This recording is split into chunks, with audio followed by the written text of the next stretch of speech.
I needed a pick-me-up, and this look did just that. Let me show you how I did it. Technically, this makeup doesn't need primer, but this primer helps to fill in pores, fine lines. It's like spackle for your face. A lip plumper to hydrate my lips. This isn't just any old brow gel. This brow gel is formulated with hair growth ingredients in it. Hold your brows in place all day long while also helping your brow hairs to grow and making them more manageable. And then I like to press them into place. Color correcting my dark circles. Mine are blue and purple, so I use a shadow that has a peachy undertone to it. Using a small brush to just press it right over the area that I need it. And I just use my fingers to blend it out. Tinted moisturizer. This is one of my best-selling products. If you haven't tried it, you are missing out. It is such a good seller. So it color corrects redness and discoloration. It is formulated with anti-aging skincare, so it's really good for your skin, helps to deeply hydrate and protect, and it's color adjusting. You'll notice here it's actually quite light for my skin because I have a little bit of self-tanner on. You can watch it start to adjust as I blend it out. This is so great because you can wear the same shade pretty much year round. If I'm a little more tan, I'll add a little bit of bronzer, but I wear this same shade all year round. It's also water resistant, transfer resistant, and will last all day long. No touch-ups needed. Concealer also has the same skincare infused and long wearing benefit. Tap it on with the ring finger and then do not blend. I repeat, do not blend. Let it sit. For bronzer, I actually just like to use the same tinted moisturizer that I used before, but in a deeper shade. It has all of the same benefits, skincare infused, long lasting, transfer resistant. It's also really easy to blend because it's that exact same formula. So you don't have to work with two different formulas to blend it in, which means it won't feel heavy, cakey, layered up on your skin. It feels like such a skin-like finish. I do a lot of back and forth blending with my bronzer brush, and then I go back in with my foundation brush just to smooth out and like blur the edges. I know it might sound kind of weird, but I actually use a brown eyeliner pencil to fill in my brows. It's just the perfect color. I love the consistency and it lasts all day long. Use it on a little angled brush and just fill in the sparse areas. Now it's time to blend concealer. Because the concealer has been sitting and starting to dry down for a little bit, it allows you to get more coverage with your concealer using less product, which will result in less creasing.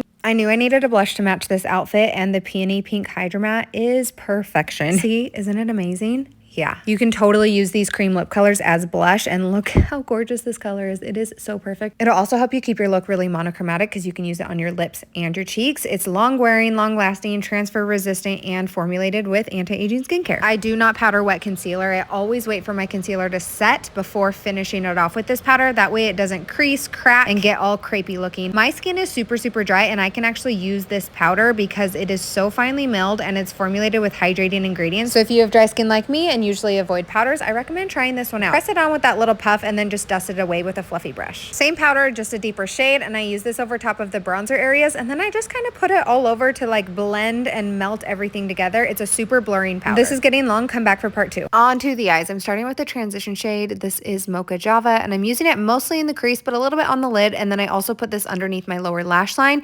I do this to create dimension down there, especially because I don't typically wear bottom mascara.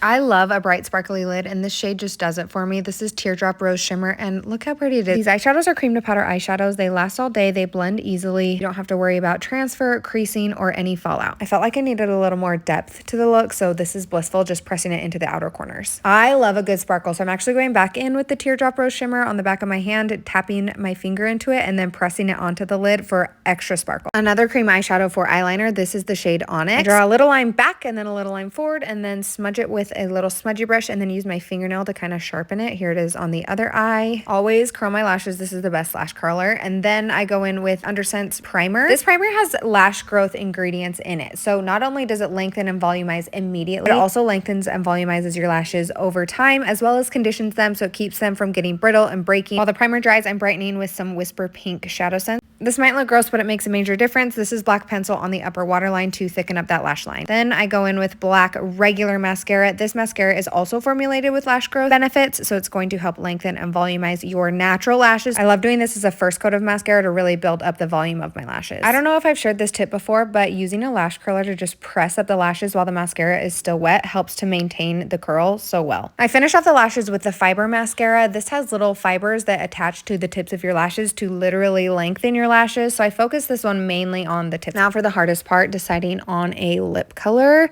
I actually went through 3 options. So I cleaned off my lips, and then I started with this combo, and I did not like it. I took it off and tried again. I tried to lighten it, and I still was not feeling it. I really didn't like this one either. So I grabbed just Peony Pink and decided I'm just gonna go with this. Cleaned my lips for a 3rd time. So this is just Peony Pink Hydra Matte, and yeah, it's pretty perfect. Hydra Matte is a cream liquid lip color that lasts and will not transfer. What makes it different though is it's actually formulated with hydrating ingredients, so it will not dry your lips out. The more you wear it, the better your lips get. And yeah, yes, this color is perfect. If you're anything like me, throwing on a bright color will always brighten your day.